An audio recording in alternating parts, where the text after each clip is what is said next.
이재명 대통령은 이번 관세 협상 과정에서 우리 기업인들이 애를 많이 써줘서 생각보다 좋은 성과를 냈다고 이번 미국 방문에 동행하는 기업인들이 현장에서 실질적인 성과를 많이 만들어 달라 당부했습니다. 원칙적인 부분에 있어서 선진국 수준에 있어서 맞춰가야 될 부분도 있고 노란봉투법에 대해서 재계에서 굉장히 우려하고 있는 거는 잘 알고 계시죠? 지금 여러 의원들이나 기업에서 걱정하시는 걸 감안해서 저희들이 법안에 대한 어떤 가이드라인이나 구체적인 액션 프로그램에 있어서는 진짜 좀 이게 다 기업도 이해할 수 있도록 이재명 대통령은 어제 재계 총수들과 만났습니다. 이 자리에서 미국의 방문 함께하는, 그러니까 미국 방문에 동행하는 기업인들을 격려했었는데요. 현장에서 성과를 좀 많이 만들어달라고 요청하기도 했습니다. 자, 그런데 그리고 또 한편에서는, 그러니까 한미 정상회담에서 좀 많이 도와달라라고 요청을 하면서 또 국내에서는 기업들이 우려의 의사를 계속 표하고 있는 반기업법이라고 불리는 이 노란봉투법 처리를 강행하겠다라는 의지를 그 자리에서 또 내비쳤어요. 경제계의 우려에도 불구하고 정부, 당과 발맞춰서 일단 신속하게 노란봉투법을 처리하겠다라는 건데 어제 저희가 잠깐 언급했습니다. 아니 기업인들한테 저렇게 부탁하면서 또 안쪽에 돌아와서는 기업들이 우려하는 거를 또 신속하게 밀어붙인다.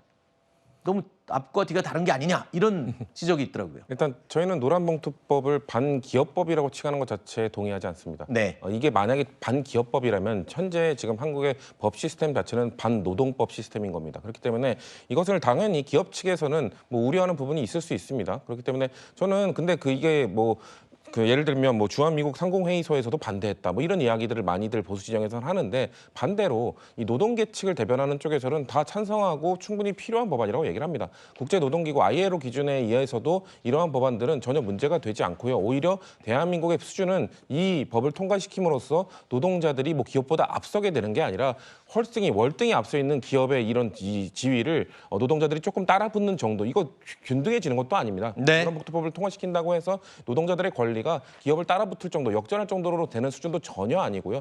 너무 낮춰져 있는, 너무 상대적으로 평가절하되어 있는 노동자들의 네. 권리를 조금이라도 높여주기 위한 법안을 민주당에서는 추진하고 있는 거라고 말씀드리고 싶습니다. 알겠습니다. 대통령도 어제 이 부분을 그렇게 언급했죠.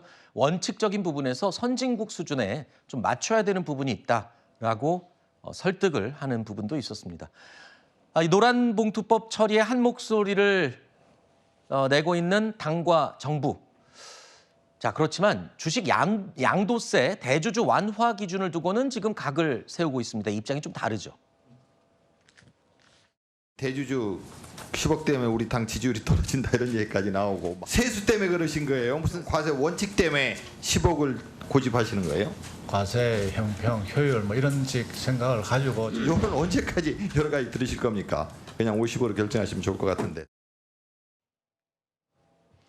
주식 양도세 대주주 기준을 10억 원으로 강화하려고 하자 개인 투자자들, 개미 투자자들이 아주 격하게 반발을 했었고 여론도 아주 안 좋게 흘러갔었죠. 그러다가 논란 민주당이 다시 50억 원으로 그 기준을 완화하는 입장을 전달을 했습니다. 하지만 정부는 명확한 입장을 아직 내놓고 있지 못합니다. 고민 중에 있는 거죠. 주식 양도세 기준으로 여당과 이렇게 엇박자를 내고 있는 정부는요. 국채 발행을 두고도 뉘앙스가 계속 바뀌고 있습니다. 말이 바뀐다는 거죠. 시작은 이 대통령의 이 씨앗론, 그러니까 수확을 하려면 옆집에서 씨앗을 빌려서라도 심어야 한다. 이 발언에서부터 시작됐습니다. 저도 이제 국가 살림을 하다 보니까 해야 될 일은 많은데 쓸 돈은 없고 참 고민이 많습니다. 밭은 많이 마련돼 있는데 뿌릴 씨앗이 없어서 밭을 묵힐 생각을 하니까 참 답답해요. 씨앗을 옆집에서라도 좀 빌려오든지 하려고 그러니까 왜 빌려오냐? 있는 살림으로 살아야지. 이런 또 주장하는 사람들이 있어요. 아니 지금 한 대박 빌려다가 실풀에서 가을에 한가마 수확할 수 있으면 당연히 빌려다 씨를 뿌려야 되는 거 아닌가요? 근데 이 점에 대해서도 무조건 빌리지 마라. 있는 걸로 살아라. 이러면 농사를 못하게 되겠죠. 자, 이재명 대통령의 이 씨앗 발언이 나오자마자 언론에서 일제히 이렇게 해석했습니다. 국채를 추가로 발행한다. 즉 나라 빚이 더 늘어나겠구나라는 우려의 해석이 나왔습니다. 그러자 곧장 대통령실이 입장을 밝혔죠. 무슨 소리냐? 우리가 국채 발행 언제 한다 그랬냐? 너무 과한 해석하지 말라라고 공개적으로 입장을 밝혔습니다. 그랬는데 며칠 지나니까 대통령 비서실장이 강훈식 비서실장이 이렇게 얘기했습니다. 국채 발행은 정해진 답이다. 그러면 말이 지금 몇 번 바뀐 겁니까? 입장이. 그래서 이게 지금 국채를 발행하고 싶은데 여론이 어떨지 사람들이 어떻게 반응할지 이렇게 툭툭 한번 군부를 떼본 건가? 이런 생각이 들거든요. 그렇죠. 조금 아까 우리 얘기했었던 대주주의 기준도 50억 원이냐 10억 원이냐 여기에 대해서 정부가 민주당에서 강하게 압박을 하고 있음에도 불구하고 입장을 제대로 밝히지 못하고 있는데 국채 발행과 관련해서도 대통령의 저 발언이 있었을 때 당연히 이제 빚을 내겠다라는 것이구나 이런 생각이 들었습니다. 근데 그때는 이제 소비 쿠폰이 나가는 것에 대해서 너무 예산을 낭비하는 것이 아니냐라는 이야기들이 나올 때였어요. 그리고 이제는 1차 소비 쿠폰은 나가 있는 상황입니다. 그럼 지금 와서는 이제 국채 발행밖에 방법이 없다라는 형태로 대통령실 비서실장이 이야기하고 있다는 것은 이 정부가 나라 살림을 어떻게 하겠다는 것인지 그 명확한 방향성에 대해서 국민들께서는 좀 헷갈리실 수밖에 없는 거거든요. 네. 최근에 국정기획위원회에서 국정과제 123개에 대해서도 발표를 했는데 전체적으로 한 210조 원 정도가 소요된다고 합니다. 근데 그 예산을 어떻게 편성할지도 정확하게 국민들께 말씀을 못하고 계시는 상황이에요. 정부가 결국에는 포퓰리즘 정책들은 쓰면서 결국 뒤에서는 다시 세금을 걷어들이려는 것이 아니냐. 네. 그리고 나라 빚을 늘리려는 것이 아니냐라는 국민들의 의구심에 정확하게 답변을 해줘야 된다고 생각합니다. 네.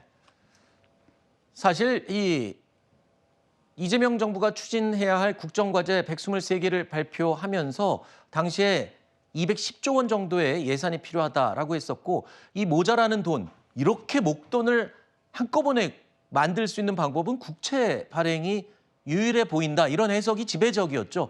뭐 세금을 걷어들이거나 뭐 또 다른 방법은 시간도 많이 걸릴 뿐만 아니라 그만큼의 규모의 돈을 한꺼번에 조달할 수 없기 때문에 그런 해석이 나왔던 건데 이재명 정부는요. 출범하자마자 국채 발행으로 한 차례 나라 빚을 늘렸죠. 바로 소비 쿠폰이 포함된 대규모 추경 때문이었습니다.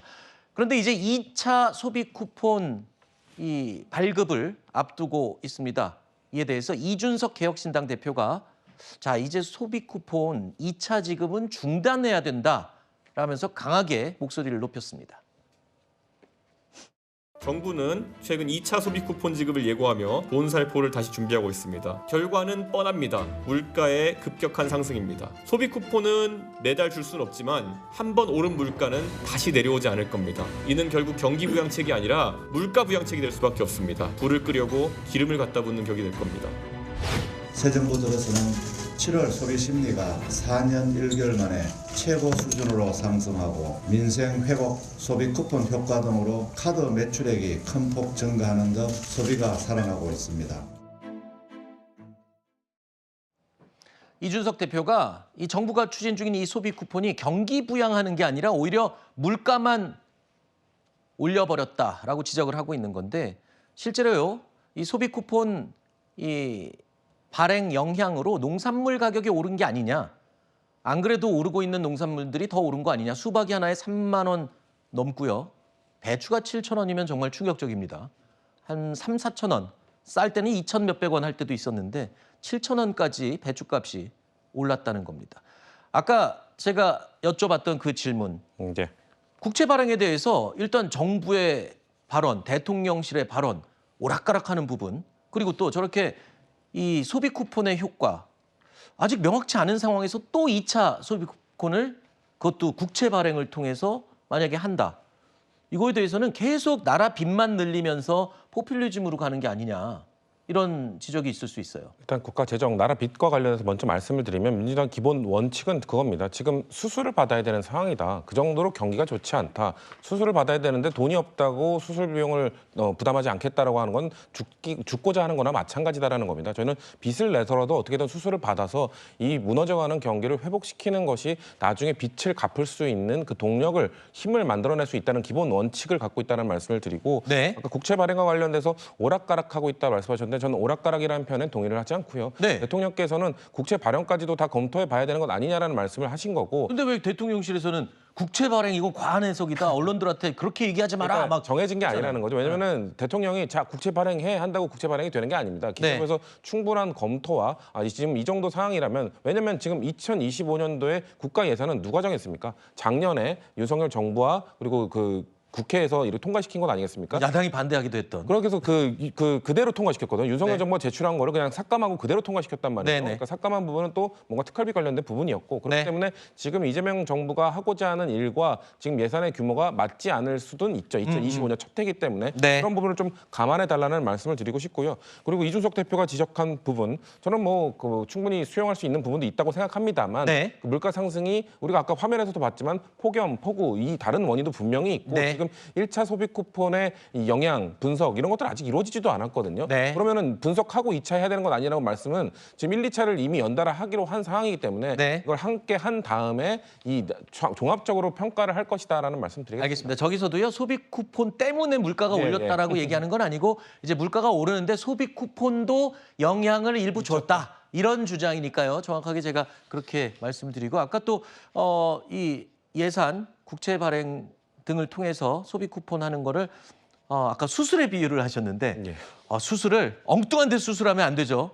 소중한 돈을 들여서 수술하려면 제대로 진짜 핀셋 수술을 제대로 해야 될 것 같습니다.